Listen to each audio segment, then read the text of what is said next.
This is a lovely technique called a rib release, and it's a fascial release that we're going to do, which actually helps release from the back and across into the rib cage.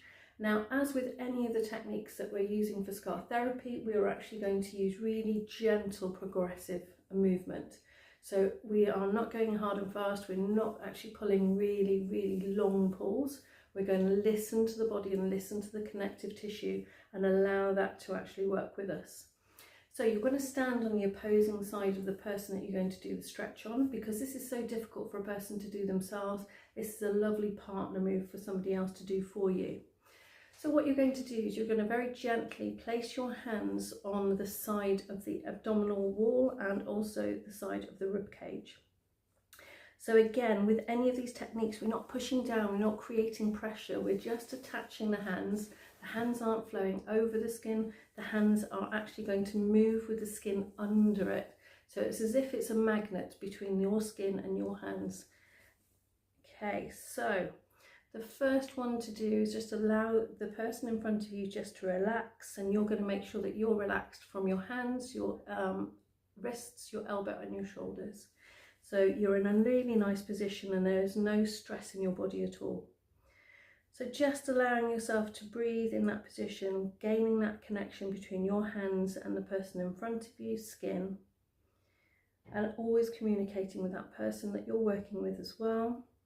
Then what you're going to do is very gently just draw your body weight back a little.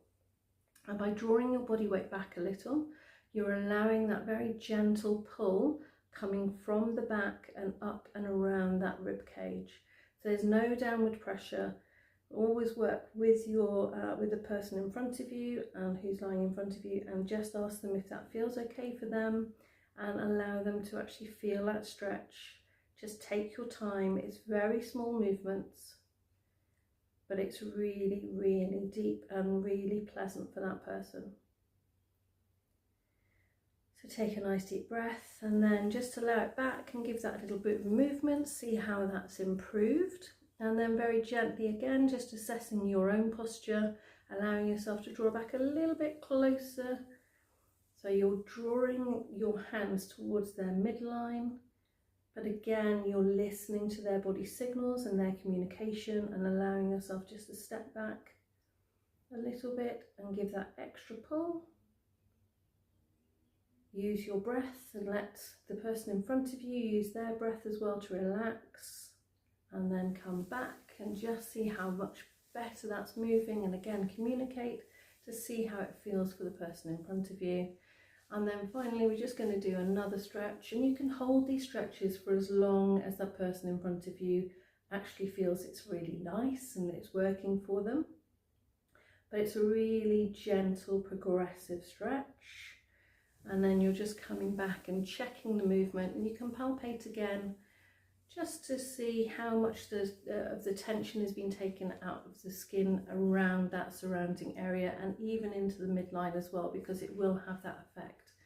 So hopefully that helps, but communication is key if you're doing this to somebody else, and just allowing that slow, gentle progression. No downward pressure, so we're not putting any pressure on the rib cage or onto any of the muscles. We are just taking that fascia and that skin and allowing that to stretch really gently, and then mobilizing it to see what effect we've made.